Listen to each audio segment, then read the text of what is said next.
Luffy has just found the One Piece, and the final war that will determine the fate of the world is about to begin. The world government itself is on the brink of collapse, and in a last-ditch effort to get rid of Luffy, they're willing to bet every last piece of gold that they have to issue the highest bounties the world has ever seen. But just how crazy will the Straw Hats' final bounties at the end of the story actually be? Starting off with the crew's doctor, Chopper. It's a reoccurring joke in the series that Chopper always has a laughably low bounty. The Marines have always thought that Chopper, being a reindeer, is simply the Straw Hat's pet. First he had a bounty of 50 berries, it then doubled to 100, and then it multiplied by 10, all the way to the incredible sum of 1,000 berries. However, surely by the end of the series, someone in the world government will catch on to this reindeer's genius level of intellect. And so for Chopper, this amazing doctor has the dream of curing every disease in the world. And while this is a very positive thing for the world, it is also indispensable for the Straw Hat crew. And so ironically, Chopper poses a really huge risk to the world government because he can heal and cure any of the Straw Hats when they face any type of injury or disease. And you see, Eiichiro Oda, the author of One Piece, absolutely loves to use wordplay with his numbers that he uses in the series. And so Chopper's devil fruit, the Hito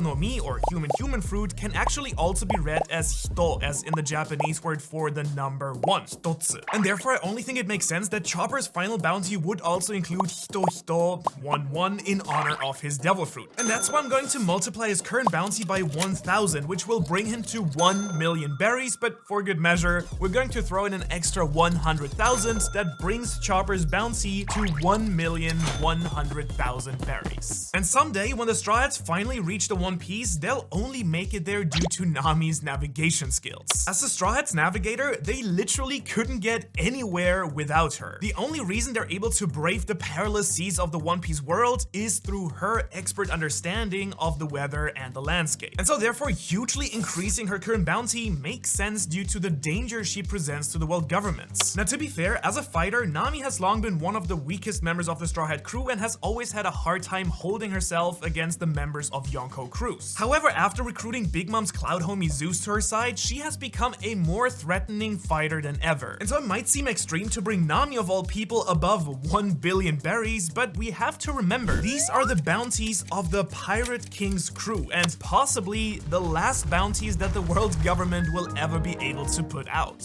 Also, I of course expect that her bounty poster will follow the exact same pattern as it always has previously. Each time an undercover marine photographer will ask her for her poses for the photos, which she then always is more than happy to model for. Now, somehow she still hasn't caught on that these photographers aren't in it for her good looks, but that she's actually posing in for the most glamorous bounty posters in the high seas. And so taking all of this into account, Nami's final bounty is going to raise from 366 million to 1,172,000,000 berries. And moving on, once he leads an army of giants, Usopp will become a brave warrior of the seas. Once the Straw Hats will sail to Elbaf, he'll use his connections to the giants that he's met so far, like Kashi, Oimo, Dori, and Broggy, to forge an alliance and end up leading a whole army of giants against the world government. After feats like this, the world government will have no other choice but to put a bounty on Usopp's head that exceeds 1 billion berries as well. And that of course will be comedy gold because Usopp is the one Straw Hat that actively wants his bounty to decrease. Every time he gets a higher bounty, he freaks out and would very much not like the world government to be after his head. But despite his best efforts, his feats, whether accidental or not, keep pushing his bounty higher and higher. And after freeing the Dressrosa prisoners and after being worshipped as God Usopp, he gained a bounty of 200 million berries. He even had the God Usopp name put on his wanted poster, and after Wano, he's considered an important crew member of a Yonko crew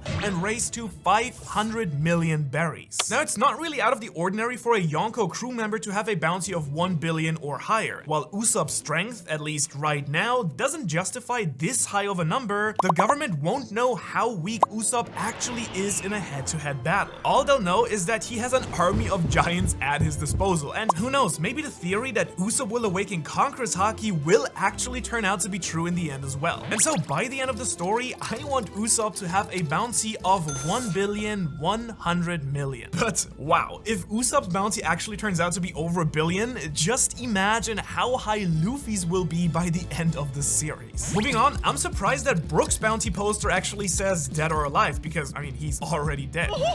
But we're not here to talk about that part of the wanted poster, we're here to talk about the bounty. Now, already in the story, Brook, the ship's musician, is one of the biggest celebrities in the One Piece story. The rockstar Soul King Brook is loved by music fans all across the oceans. And how will it make the Straw Hats look once people find out that their favorite rockstar is a member of their crew? People all over the world will have an even more favorable view of the Straw Hats than they already do, which means that Brook is a big threat to people's willingness to go along with the world government's wishes. And on top of all that, Brook is a powerful fighter on the Straw Hat crew and was even able to survive a solo battle against Big Mom. And while he was obviously defeated due to her overwhelming strength, the fact that he was even able to land a few scratches on one of her homies is a true testament to his power. And so one day, the world government will most likely realize just how strong Brook actually is. And this isn't even mentioning his stealth and spying abilities as well. If it ever becomes common knowledge that Brook can actually use his spirit form to spy on enemies without ever being noticed, his danger to the government will be considered even higher. All of these reasons come together to make his final bounty 1,430,000,000 berries. Why 430 million? Well, because Brook's devil fruit, the Yomi Yomi no Mi, could also be read as Yomi, or 43. Therefore, it's only right that 43 appears in his bounty somewhere. Moving on to Cyborg Franky, the shipwright of the Straw Hat crew that has finally met his inventor idol, Dr. Vegapunk. And by the end of the story, I think it's fair to expect that he'll either learn from Vegapunk's technology or even surpass his idol. To be specific, there is a 99.9% chance that we're going to see Franky pilot a giant mecha soldier against the world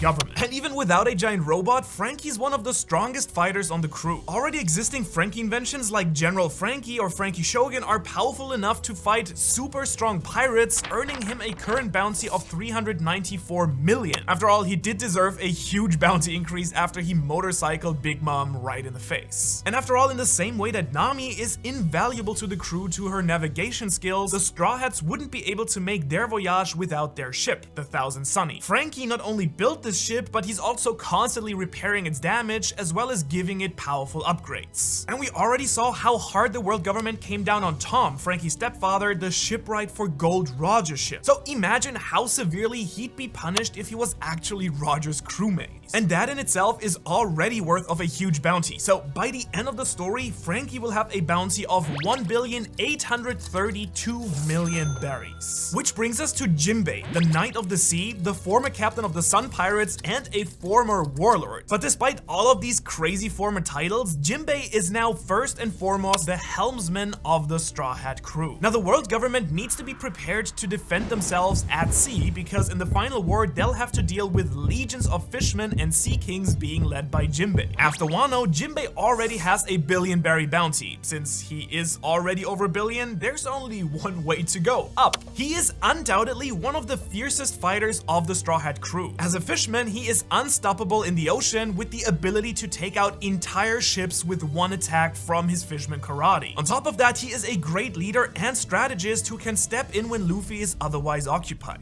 After all, he was already the captain of another famous and powerful pirate crew. His desire for fisherman liberation and freeing people all across the world stands strongly opposed to the world government's wishes, making him a huge threat to their established order. And as one of the strongest crew members and one of the most respected individuals across the entire One Piece world, Jimbei will receive a bounty of 2.5 billion berries by the end of the story. And admittedly, Robin maybe isn't as powerful as Jimbei, but she poses the biggest threat to the world government out of the entire crew, with maybe just the exception of Luffy. Because once she uncovers the true history of the world, one of the only people who can read the poneglyphs, the world government will be even more desperate to capture her than ever. After all, revealing this truth to the world will probably cause a worldwide revolution. And so if knowledge really is power, Robin is one of the most powerful characters in One Piece. She's also the Straw Hat's direct connection to the Revolutionary Army. She has directly worked with Monkey D. Dragon and Sabo, probably being even closer to them than Luffy is even aware, though Luffy is Dragon's actual son. And so I think it's certain that when it's time to topple the world government, Robin will be one person who's gonna lead the charge. After all, the revolutionaries were inspired to form after the destruction of Ohara, of which Robin is the last survivor. And while she was staying with the revolutionaries, she has also received plenty of combat training as well. Even though she's not as strong as the top fighters of the Straw Straw Hat crew, she can definitely hold her own, having defeated Black Maria, one of Kaido's Flying Six. And so the government knows exactly just how much of a threat Robin actually is, having tried to capture her entire life, which is why the Devil Child will earn a 2,870,000,000 berry bounty. Which brings us to Sanji, one of the wings of the Pirate King. He is one of the Straw Hat's strongest crew members, able to fight toe-to-toe literally with Yonko commanders like Kaido's third-in-command Queen. After Wano, he's unlocked power-ups from his latent Germa powers, activated by his raid suit, that have made him even more powerful than he already was. While other crew members excel in fighting directly, in the final war, Sanji is sure to use his other skill set as well. And that's because Sanji is a master of strategy and stealth, and certainly will see Mr. Prince again by the end of One Piece. Mr. Prince is the secret identity that Sanji used for spycraft, and using his intellect, he was able to foil the plans of cunning characters like Sir Crocodile. He's already used all these skills against the world government when he allowed the crew to escape Enies Lobby by opening the gates of justice, for instance, and we're sure to see them again. So Sanji, just like Robin, spells trouble for the world government. As a prince of the Germa kingdom, he's the only character we've ever seen with an only alive bounty poster. As a member of one of the 40 kingdoms that form the world government, he poses a huge threat, and after the events of Whole Cake Island, he will likely be able to rally all of the forces of Germa 66 against the government in the final war. His current bounty is over 1 billion, but I predict that by the end of the story, he will achieve at least a bounty of 3 billion berries, equivalent to Luffy's current bounty. After all, the sun in Sanji is the Japanese word for 3, and so it only makes sense that it would be included in his final bounty. But if Sanji will catch up to Luffy's already huge bounty though, what does that say about how ridiculous Luffy's bounty will become? Well, by the time of the final war, Zoro won't just be the right-hand man of the Pirate King, he'll be the world's greatest swordsman and one of the strongest character in the entire world. After he finally defeats Dracula Mihawk, there will be no question of Zoro's immense power. And also by the end, Zoro is sure to upgrade his swords to have at least one supreme grade blade. In addition to that, since he has Conqueror's Haki, he's almost certain to infuse his swords with Haki to create more black blades as well. And so for all these reasons, the Marines will issue a bounty of at least 3 billion and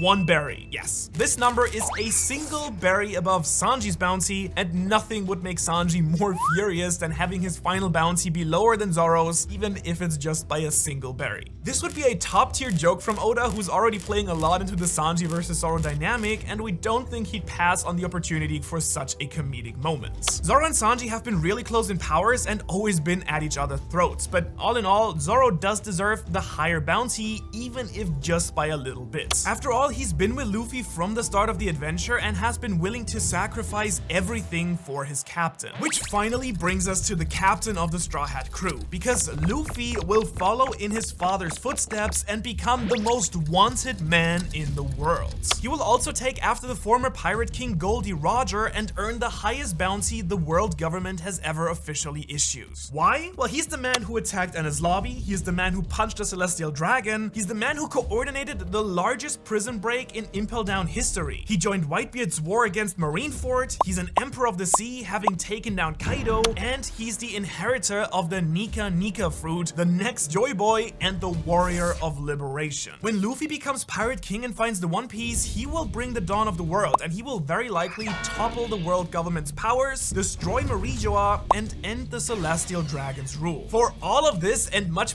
more, we're tempted to give him the highest bounty ever at just above Goldie Roger. Roger's bounty was 5.5 billion, so Luffy could suitably be 5.6 billion berries. After all, 56 is often associated with Luffy because it works with the Japanese wordplay for Gomu, or 5-6. However, wait.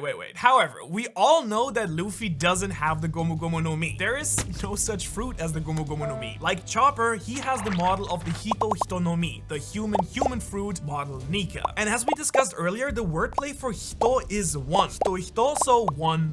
We're having fun here, so let's predict an absolutely absurd bounty for Luffy. And after over 20 years, I want to see Luffy be the first person ever in One Piece to cross a 10 billion berry bounty, so that the Marines have to put every last piece of gold they have on the table. And so I'm gonna predict that by the end of the series, Luffy will have a bounty of 11,565,600,000 berries. Now, of course, all of this is is just an educated guess, so if you want to see the newly updated 21 official highest bounties in One Piece, you can watch that video right here. Thanks so much for hanging out with me today. If you had fun or learned anything, do me a favor, like, subscribe, comment, share. I know it's annoying to hear me ask for that, but it really helps out the channel. And like most topics we cover on this channel, today's topic was also recommended by you. If there's any topic you'd like to see or learn more about, just leave me a comment under this video. Thanks.